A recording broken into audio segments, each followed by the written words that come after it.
नमस्कार।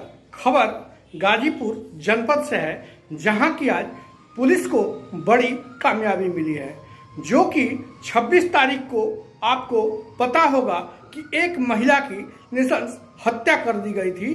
उसी मामले को लेकर आज पुलिस अधीक्षक ने प्रेस वार्ता में सब बातें बताई। 26 सितंबर को एक महिला की नृशंस हत्या कर दी थी, जिसका नाम किरण प्रजापति था। आज दो अभियुक्तों को पुलिस ने अपने गिरफ्त में ले ही लिया।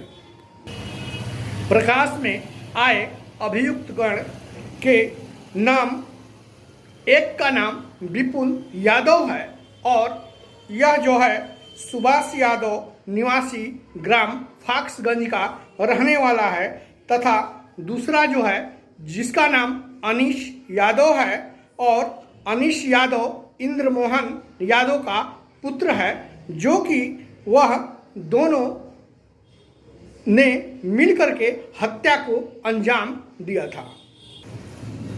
अभियुक्त विपुल यादव ने बताया कि हम लोगों को महिला जानती पहचानती थी। मृतक किरण प्रजापति के घर से मृतिका के पति का जो है आना जाना लगा रहता था, जिसके कारण पवन कुमार प्रजापति जो उसके पति हैं उस पर पूरा विश्वास रखा करते थे और इसने विश्वास में अंधविश्वास धोखा दिया था। विश्वास में ही रह करके और विश्वास का गला घोटा है।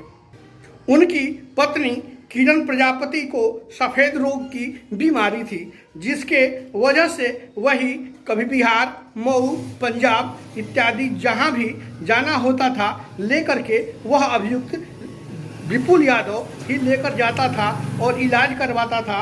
यहां तक कि साग सब्जी जो भी है मार्केटिंग का भी कार्य वह घर पर रह करके और किया करता था। उसके पति ने जो है पवन, वह पूरा उस पर भरोसा जताया हुआ था, लेकिन कारण ये हुआ कि उसने पिस्तौल लूटने के चक्कर में ही वह हत्या कर डाला है। उसने यही बताया है। 26 तारीख को घर उस टाइम गया था जिस टाइम की जुलूस निकला हुआ था और वह अपने दोनों बच्चों को खाना वाना खिला करके और तैयार करके स्कूल भेज दिया था। तब उसने पहुंचा और पहुंच करके उसके साथ ही अनीश भी गया और दोनों ने मिल करके जो है ये चाहे कि पिस्तौल को निकालें, लेकिन तब तक किरण प्रजापति ने उसका विरोध किया और विरोध करके वह चिल्लाने की कोशिश की, मगर आवाज़ बाहर नहीं आ पाई और उन्होंने दोनों अभियुक्त मिल करके और किरण प्रजापति की नृशंस हत्या कर दी थी। आज पुलिस उन लोगों को अपने गिरफ्त में ले लिया है। आगे देखिए गाजीपुर के पुलिस अधीक्षक रोहन पी बोत्रे ने क्या बताया। गाजीपुर से जय कुमार पांडे की रिपोर्ट। यही दोनों अभियुक्त हैं, जिसकी नाम, एक का नाम विपुल यादव और दूसरे का नाम अनीश यादव है। इन्हीं लोगों ने हत्या को अंजाम दिया था। देखिए इनको गौर से।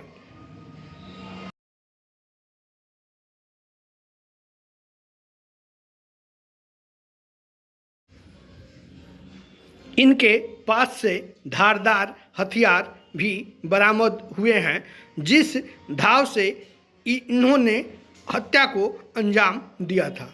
26 सितंबर 2022 को एक महिला की हत्या होने की सूचना पुलिस को सवेरे प्राप्त हुई थी, करीबन 10 बजे के आसपास।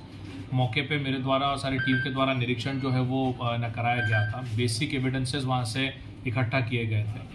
जब पूरी वहाँ पे इनफैक्ट ये भी देखा गया था कि सीसीटीवी कैमरास भी डैमेज कर दिए गए थे घर में लगे हुए, डीवीआर भी वहाँ से लेके गए थे, कुछ मोबाइल वहाँ से गायब थे महिला के।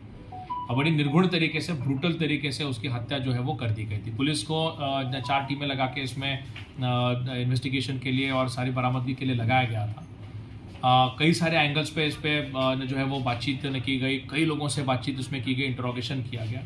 कि बाद में ये ज्ञात न हुआ कि एक लड़का जिसका नाम विपुल है, वो इनके घर पे उसका लगातार आना जाना था, क्योंकि इनके मिस्टर जो है वो बॉर्डर सिक्योरिटी फोर्स में मिजोरम में पोस्टेड है, तो इनके घर पे उसका आना जाना था ताकि घर का कुछ सामान की खरीदारी और महिला को अस्पताल लेके जाना, इसके लिए उनके पति ने इसको वहाँ पे लगा के रखा था। सारे घर की डिटेल जानकारी इस व्यक्ति को हमेशा रहती थी कि कौन सी चीज़ कहाँ पे रखी है। इनका एक दिन पहले अनीस यादव नाम के एक अपराधी के साथ, जो कि उसी एरिया में रहता है, उन महिला के घर से लगभग 200-400 मीटर की दूरी पे रहता है, वहाँ पे इनका प्लान जो है वो बना कि हम लोग पिस्टल और अन्य चीज़ें जो वहाँ पे घर में रखी है उसकी चोरी हम लोग करेंगे। क्योंकि विपुल को महिला जानती थी, तो विपुल को मॉर्निंग में लगभग 8, साढ़े 8, 9 बजे के बीच में महिला ने उसके लिए दरवाज़ा खोला। वो व्यक्ति अंदर है, उसके साथ साथ अनीस नाम का व्यक्ति भी उसके साथ अंदर आया, और अनीस जो है वो अंदर जाने की कोशिश कर रहा था रूम के अंदर ये सारी चीज़ों को चोरी करने के लिए। उसी बीच में महिला को कुछ संदेह हुआ, उसने हल्ला मचाना जो है वो शुरू कर दिया। बाहर से एक जुलूस वहाँ से जा रहा था पोहारी बाबा का आश्रम की तरफ, जो कि महिला के घर से करीबन 100 मीटर की दूरी पे है। जब महिला ने हल्ला मचाना शुरू कर दिया तो डर के मारे या जो भी है, इन लोगों ने उसकी निर्घुण तरीके से हत्या कर दी ताकि कोई भी तरीके का एविडेंस वहाँ पे ना रहे। उसका मोबाइल फ़ोन वहाँ से गायब कर दिया, उसका सीसीटीवी कैमरा, डीवीआर वगैरह भी वहाँ से गायब कर दी गई, और एक पिस्टल वहाँ से लूट होने की सूचना जो है हम लोगों को मिली है। पिस्टल अभी तक रिकवर नहीं हुई है, उसका लगातार उसकी तलाश चल रही है। बाकी जिस बाके से इसकी हत्या कर दी गई थी उस बाका जो है वो रिकवर हुआ है। इनके खून से लदे हुए कपड़े जो है, सने हुए कपड़े भी वहाँ से बरामद हुए हैं, और अन्य एविडेंसेस कनेक्ट न करे जाएंगे, और ऐसे व्यक्तियों को प्रबल पैरवी करके सजा भी करवाई जाएगी।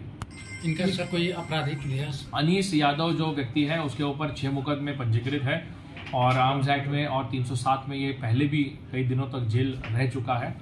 और उसका साथी विपुल, जो कि महिला का भी जानने वाला था, इनके साथ मिल के इसने महिला की हत्या जो है वो कर दी। मेन मकसद इनका पिस्टल चोरी का ही था। इनका मेन मकसद पैसे, ज्वेलरी और पिस्टल की लूट का हो सकता है। पिस्टल वहाँ से जो है वो लूटी हुई है, क्योंकि हल्ला इतना हो सकता है कि मचाया होगा उस समय पे कि अन्य चीज़ें ये लोग लूट ना सके हो। बट पिस्टल की रिकवरी के लिए पुलिस की टीमें अभी भी लगी हुई है। कुछ पुरस्कार पुलिस टीम को मेरी तरफ से 20,000 रुपये का पुरस्कार दिया जाएगा, क्योंकि बिल्कुल ब्लाइंड केस था और 6-7 दिन के अंदर